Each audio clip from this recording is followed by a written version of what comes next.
कहानी की शुरुआत होती है 895 एडी से, जहाँ पर हम एक राजा को देखते हैं और वो राजा जंग जीतकर जब वापस से अपने किंगडम में आते हैं तो उनके सारे लोग उनकी जीत पर बहुत खुश होते हैं और उनका वेलकम बड़े ही शानदार तरीके से किया जाता है। अब राजा वो जंग जीत कर बहुत सारे गुलामों और खजाने को भी अपने साथ लाए थे। यहाँ पर हमें राजा की फैमिली भी दिखाई जाती है। उनकी फैमिली में उनका एक बेटा और उनकी वाइफ थी, यानी कि रानी। उनके बेटे का नाम एमलेट था। राजा की वाइफ और उनका बेटा उन्हें इतने टाइम के बाद देखकर बहुत खुश हो रहे थे। राजा लूटे हुए खजाने से सोने की एक चेन बाहर निकालते हैं और उसे अपने बेटे एमलेट को गिफ्ट करते हैं। इसके बाद ये लोग अपनी जीत पर सेलिब्रेशन कर रहे होते हैं, लेकिन तभी राजा का भाई, जिसका नाम फिजूल होता है, वो वहाँ पर आता है और ये काफी जालिम होता है, काफी खुदगर्ज भी। लेकिन उसने इस जंग में अपने भाई यानी राजा का पूरा साथ दिया था और उसी की वजह से ही राजा ने ये जंग जीती थी। तब इस बात से राजा की वाइफ यानी रानी को भी बहुत खुशी होती है। इसी वजह से वो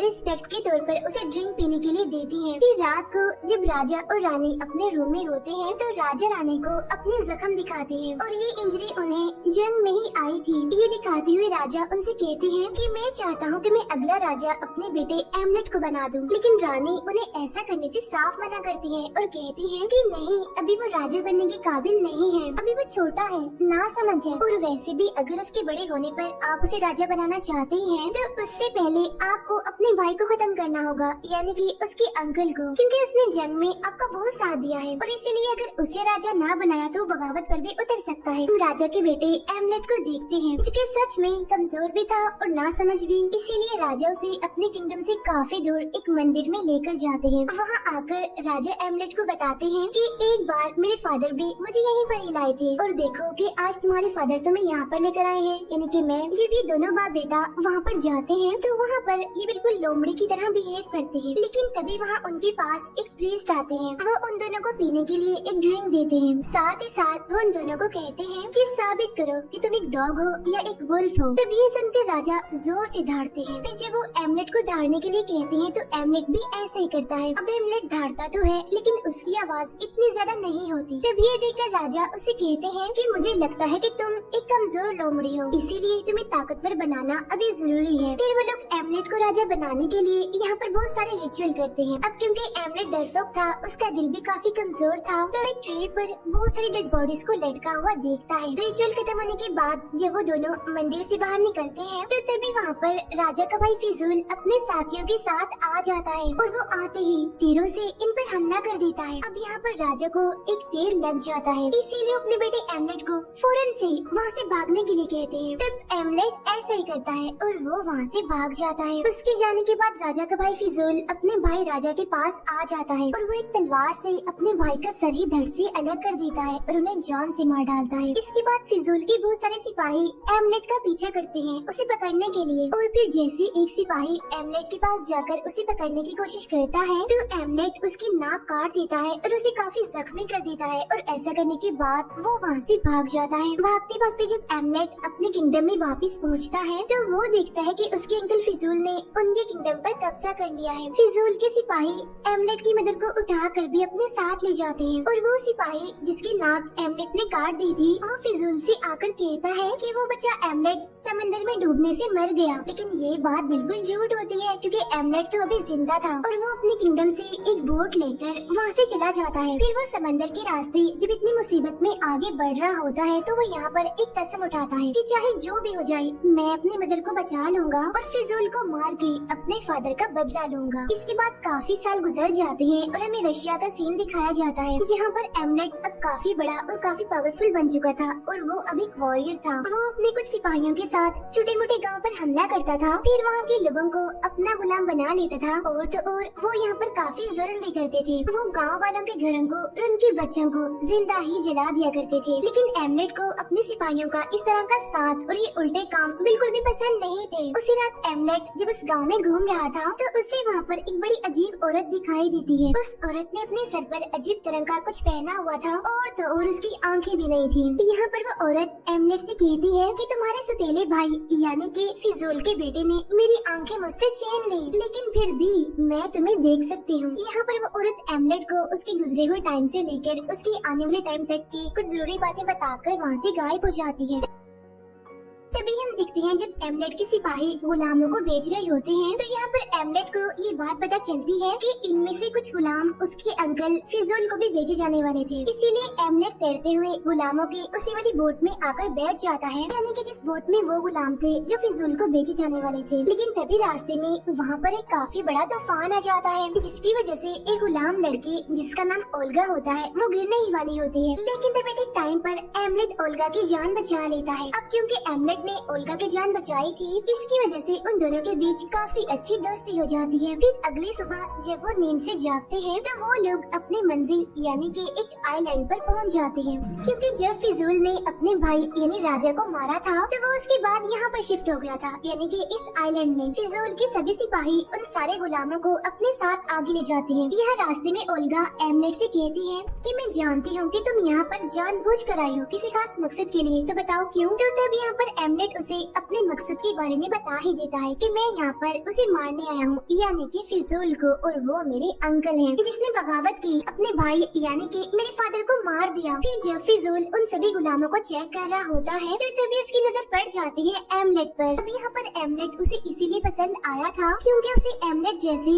ताकतवर गुलामों की जरूरत थी। यहाँ जब फिजूल उससे उसका नाम पूछता है तो एमलेट यहाँ पर अपना कुछ और ही नाम बताता है। यहाँ पर वो लोग एमलेट के साथ साथ ओल्गा और एक और लेडी को सिलेक्ट कर लेते हैं खाना बनाने के लिए और कपड़े धोने के लिए। फिजूल और उसके सारे सिपाही काफी जालिम थे, वो बाकी गुलामों और एमलेट से बहुत ज्यादा काम करवाते थे। फिर एक दिन एमलेट वहाँ पर अपनी माँ को देखता है। काम करने के बाद जब एमलेट खाना खा रहा होता है तो तब ओल्गा उसे मिलने के लिए उसके पास आती है, लेकिन फिजूल के लोग उसे एमलेट से मिलने नहीं देते और ओल्गा को पकड़ के वहाँ से ले जाते हैं। रात के टाइम एमलेट वहाँ पर एक जानवर को देखता है जो कि एमलेट को इशारा करके अपने ही पास बुला रहा था, इसीलिए अब एमलेट उसका पीछा करने लगता है। पीछा करते करते वो एक केव में जाकर पहुँचता है। एमलेट वहाँ पर एक प्रीस्ट को देखता है जो कि वहाँ पर एक रिचुअल कर रहे थे। अब जैसे ही वो प्रीस्ट एमलेट को देखते हैं तो कहते हैं कि अंदर आओ, इधर आके बैठो, मैं जानता हूँ तुम कौन हो, तुम राजा के बेटे हो ना। तभी ये प्रीस्ट एमलेट को पुराने प्रीस्ट का स्कल भी दिखाते हैं और ये उसी प्रीस्ट का स्कल होता है जिसने कि एमलेट को परखा था उसके फादर के साथ। लेकिन फिर बाद में फिजूल ने उस प्रीस्ट को भी मार दिया, उसकी जुबान काट दी और उसका सर ही धड़ से अलग कर दिया। लेकिन यहाँ प्रेजेंट वाले प्रीस्ट के पास इतनी ताकत होती है कि वो उस पुराने प्रीस्ट के स्कल के साथ बातें कर सकता है। यहाँ उस प्रीस्ट के पास बहुत सारा जादू भी होता है जिसकी मदद से वो उस स्कल को जिंदा कर देता है। तब यहाँ पर एमलेट उस स्कल से पूछता है कि प्लीज प्रीस्ट मेरी मदद करें, मुझे बताएं कि मैं अपना बदला कैसे लूं फिजूल से। तब यहाँ प्रीस्ट का स्कल उसे एक तलवार के बारे में बताते हैं। तलवार का सुनते ही एमलेट उस तलवार की तलाश में निकल जाता है। वो तलवार असल में एक खंडर में होती है और इस खंडर के बारे में उसे प्रीस्ट के स्कल नहीं बताया था। यहाँ आने के बाद एमलेट की नजर एक राजा की मम्मी पर पड़ती है और इस राजा मम्मी के पास ही वो तलवार होती है। और अब जैसे ही एमलेट उस तलवार को हासिल करने की कोशिश करता है तो वो मम्मी जिंदा हो जाती है और एमलेट पर हमला कर देती है। यहाँ काफी देर तक इन दोनों के दरमियान लड़ाई चलती है, लेकिन फिर लड़ते लड़ते एमलेट जब उसे रोशनी में लेकर जाता है तो उसे पता चलता है कि जो कुछ अभी उसने देखा था ये सब कुछ रियल नहीं था, बल्कि ये सब कुछ तो उसका एक विजन था, क्योंकि असली मम्मी और तलवार अभी भी वहीं पर ही थे। और अब एमलेट वहाँ पर जाकर बड़े ही आसानी से उस तलवार को ले लेता है। तलवार के लेते ही राजा की वो मम्मी तहस नहस हो जाती है।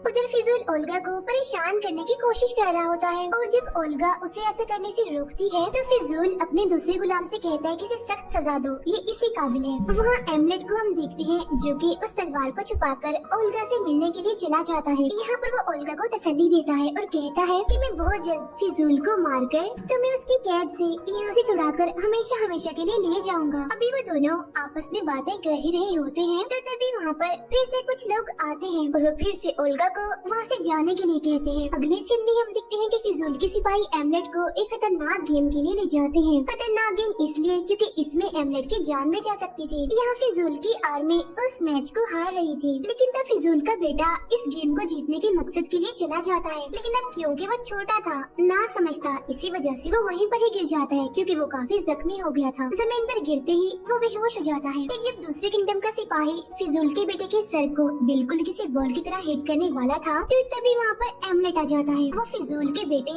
यानी अपने कजन की जान बचा लेता है, साथ ही साथ दूसरे किंगडम के सिपाही को वो काफी मारता भी है और फाइनली यहाँ पर वो मैच जीत जाते हैं। फिर रात को जीतने के बाद ये भी सारे लोग जश्न मना रहे होते हैं तो तभी वहाँ पर फिजूल का एक साथी आता है। अब क्योंकि ये मैच वो एमलेट की वजह से जीते थे, इसीलिए फिजूल का वो सिपाही कहता है कि आज रात एमलेट अपने दोस्त ओल्गा के साथ टाइम गुजार सकता है, क्योंकि वो भी ये बात जानता था कि वो दोनों एक दूसरे को बहुत पसंद करते हैं। फिर एमलेट और ओल्गा एक दूसरे के साथ बहुत सारा टाइम स्पेंड करते हैं। अगली सुबह हम देखते हैं कि किसी ने फिजूल के 7 लोगों को मारकर उन्हें मंदिर के बाहर लटका दिया है। अब फिजूल के उस साथी को ऐसा लगता है कि शायद ये सब कुछ उनके गुलामों ने किया है, लेकिन तभी वहाँ पर सफेद बालों वाले एक प्रीस्ट आते हैं और वो कहते हैं कि ये सब कुछ गुलामों ने नहीं बल्कि किसी सोल ने किया है और वो काफी खतरनाक है। अब वो सोल एक एक करके ऐसे बहुत सारे लोगों को मारती जाएगी, तो उससे बचने के लिए हमें उसे एक सेक्रीफाइस देना होगा। फिर ये लोग रिचुअल करके एक गुलाम को सेक्रीफाइस करने वाले थे, लेकिन तभी हम देखते हैं कि एमलेट के साथ साथ बहुत सारे डॉग भी बोलने लगते हैं और फिजूल का डॉग उस पर हमला कर देता है, इसीलिए वो उस डॉग को जान से मार देता है। उधर हम देखते हैं कि उन्होंने सेक्रीफाइस करने के लिए जिस गुलाम को चूज किया था वहाँ पर वो गुलाम तो नहीं होता बल्कि फिजूल का एक खास आदमी होता है और उसकी वहाँ पर डेड बॉडी लटकी होती है, यानी कि फिजूल का खास आदमी यहाँ पर सेक्रीफाइस हो गया था। इसीलिए फिजूल अपने सारे गुलामों को हथियार देकर रात को पहरा देने के लिए कहता है। जैसे ही रात होती है और जब सारे लोग पहरा दे रहे थे तो हम देखते हैं कि फिजूल के बहुत सारे सिपाही खुद ब खुद अपने ही जान ले रहे हैं। तभी यह मौका देखकर एमलेट अपनी मदर से मिलने के लिए चला जाता है। यहाँ वो अपनी मदर से मिलता है और कहता है, माँ ये मैं हूँ एमलेट, आपका बेटा, और कल मैं फिजूल को मारकर अपने फादर की मौत का बदला ले लूंगा और आपको भी यहाँ से छुड़ा कर ले जाऊंगा। लेकिन तब एमलेट की मदर यहाँ पर उसे कहती है कि तुम्हारे फादर मुझे जरा भी अहमियत नहीं देते थे, उनके लिए तो मैं बस एक गुलाम की तरह थी। वो इतने लालची थे कि उन्हें बस पैसों से और खजाने से प्यार था। लेकिन जो तुम्हारे अंकल फिजूल है वो ऐसे बिल्कुल भी नहीं थे, वो तो मुझसे प्यार करते थे न कि पैसे से, सोने से। तो देखो फिर मैंने क्या किया, फिजूल को अपने कंट्रोल में करके तुम्हारे फादर को मरवा दिया, क्योंकि तुम्हारे फादर लालची होने के साथ साथ एक बुज़दिल इंसान भी थे। वो जितने भी जंगे जीते थे उन सब में फिजूल का ही हाथ था न कि उनका। तब ये सुनकर एमलेट को इतना गुस्सा आता है कि वो अपनी मदर से कहता है, अच्छा तो ये बात है, तो देखो अब मैं तुम्हें भी मार दूंगा, फिजूल को भी मार दूंगा और उसके सारे साथियों को भी मार दूंगा। तब ये सुनकर उसकी मदर कहती है कि नहीं बच्चे, तुम मुझे नहीं मार सकते, मैं तो तुम्हारी माँ हूँ, तुम मुझसे प्यार करते हो। और हाँ, अब मेरी बात गौर से सुनो, जब तुम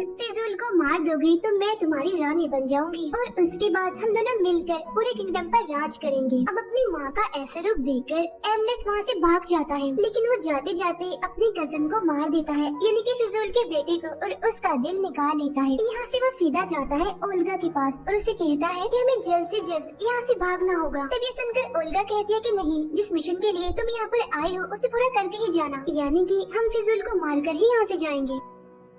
फिजूल को जब अपने बेटे की मौत का पता चलता है तो उसे एमलेट पर ही शक होता है, इसीलिए वो उन सारे गुलामों को मारने लगता है जो कि एमलेट के साथ थे। लेकिन फिर वो जैसे ओल्गा को मारने के लिए उसकी गर्दन पर खंजर रखता है तो तभी वहाँ पर एमलेट खुद सामने आता है और कहता है कि रुक जाओ, छोड़ दो उसे, और अगर तुम ओल्गा को छोड़ोगे तो इसके बदले में मैं तुम्हें तुम्हारे बेटे का दिल दूंगा। अब फिजूल के सिपाही एक साथ एमलेट पर हमला करने के लिए आगे बढ़ते हैं, लेकिन अब क्योंकि एमलेट इतना पावरफुल था कि वो एक एक करके उन्हें मारता जा रहा था और अपने रास्ते से हटाता जा रहा था। इस बीच मौके का फायदा उठाकर ओल्गा वहाँ से भाग जाती है। काफी देर तक लड़ाई करने के बाद फिजूल की आर्मी एमलेट को पकड़ ही लेती है और उसे फिजूल के पास ले जाया जाता है। फिजूल यहाँ पर एमलेट से पूछता है कि आखिर तुम ये बात कैसे कह सकती हो कि ये दिल किसी और का नहीं बल्कि मेरे बेटे का ही है। तब ये सुनकर एमलेट कहता है क्योंकि मैंने उसे मार दिया है। ये सुनकर फिजूल को एमलेट पर बहुत गुस्सा आता है, इसीलिए वो उसे प्रिजनर बनाकर उसे बहुत मारते हैं, बहुत उसे टॉर्चर किया जाता है। फिर फिजूल और उसके सारे सिपाही फिजूल के बेटे के फ्यूनरल के लिए चले जाते हैं। तभी हम देखते हैं कि एमलेट के फादर की सोल बहुत सारे कौवों के रूप में वहाँ पर आती है और वो एमलेट को आजाद कर देती है। जब फिजूल वापिस से एमलेट को मारने के लिए जाता है तो वो देखता है कि एमलेट तो यहाँ पर है ही नहीं। उधर हम ओल्गा और एमलेट को एक साथ देखते हैं, क्योंकि असल में ओल्गा एमलेट को अपने साथ काफी दूर ले आई थी। अब यहाँ पर उन दोनों ने शादी भी कर ली होती है और यहाँ पर वो ये फैसला करते हैं कि वो इस बदले इस लड़ाई झगड़े को छोड़कर दूर अपने एक रिश्तेदार के घर सुकून की जिंदगी बसर करेंगे। इसीलिए अब वो लोग एक बोट के जरिए वहाँ जाने के लिए निकल रहे थे। लेकिन जब एमलेट ओल्गा के पास आता है तो उसे पता चल जाता है कि उन दोनों का बेबी होने वाला है। यहाँ पर एमलेट ओल्गा से कहता है, अब मैं फिजूल को मारे बगैर तुम्हारे साथ नहीं जा सकता, क्योंकि अगर मैंने उसे खत्म ना किया तो एक ना एक दिन वो जरूर मेरे बच्चे को खत्म करने के लिए आएगा और मैं ऐसा नहीं चाहता। फिर एमलेट एक अंगूठी उस बोट के मालिक को देते हुए कहता है कि ये तुम्हारी जिम्मेदारी है, मेरी वाइफ ओल्गा को सही सलामत उस रिश्तेदार के घर पहुंचा देना। इसके बाद एमलेट वहाँ से जाने लगता है। हालांकि ओल्गा यहाँ पर एमलेट को काफी रोकने की कोशिश करती है, लेकिन वो नहीं रुकता और वहाँ से जाते जाते वो कहता है कि नया राजा मैं नहीं हूँ बल्कि हमारा बच्चा होगा। ये कहते ही एमलेट पानी में जंप कर देता है और फिजूल के किंगडम में जाने के लिए निकल जाता है। जब एमलेट वहाँ पर पहुँचता है तो देखता है कि बहुत सारे लोग खुद ब खुद ही मरते जा रहे हैं, क्योंकि जिस तलवार को एमलेट ने उस मम्मी राजा से लिया था वो कोई आम तलवार नहीं थी, बल्कि उस तलवार में बहुत सारी पावर्स थी। इसीलिए वो आज तक एमलेट की मदद करते आई थी उनसे लड़ने में, और उसकी वजह से ही फिजूल के बहुत सारे सिपाही पहले भी मारे जा चुके थे। अब यहाँ पर एमलेट उसी तलवार के जरिए उस सिपाही को भी मार देता है जिसने बचपन में एमलेट को पकड़ने की कोशिश की थी और एमलेट ने उसकी नाक काट दी थी। अब एमलेट यहाँ पर फिजूल के बचे हुए सिपाहियों को भी मार देता है। ऐसा करने के बाद वो सारे गुलामों को आजाद कर देता है और अब वो फिजूल को मारने के लिए उसे ढूंढते हुए उसके घर तक पहुँच जाता है, जहाँ पर पीछे से उसकी मदर आकर उस पर हमला कर देती है। लेकिन तभी गलती से वो तलवार एमलेट की मदर को लग जाती है और वो भी मारी जाती है यहाँ पर। लेकिन फिजूल एमलेट के सामने आता है और जाने से पहले वो एमलेट से कहता है कि तुम्हें हेल में मिलूंगा। इसके बाद हम देखते हैं कि एमलेट हेल में पहुंच गया है, जहाँ पर आगे बढ़ने पर फिजूल उस पर पीछे से हमला कर देता है। अब यहाँ पर उन दोनों के बीच काफी देर तक लड़ाई चलती रहती है। दोनों ही कम नहीं थे, दोनों ही एक दूसरे पर भारी पड़ रहे थे, यानी कि लड़ाई एकदम बराबर की थी। लेकिन फिर हम देखते हैं कि फिजूल अपनी तलवार को एमलेट के सीने में घुसा देता है और एमलेट भी फिजूल के सर को धड़ से अलग कर देता है और यहाँ पर वो दोनों के दोनों ही मारे जाते हैं। उन दोनों की मौत के साथ ही ये मूवी यहीं पर एंड हो जाती है।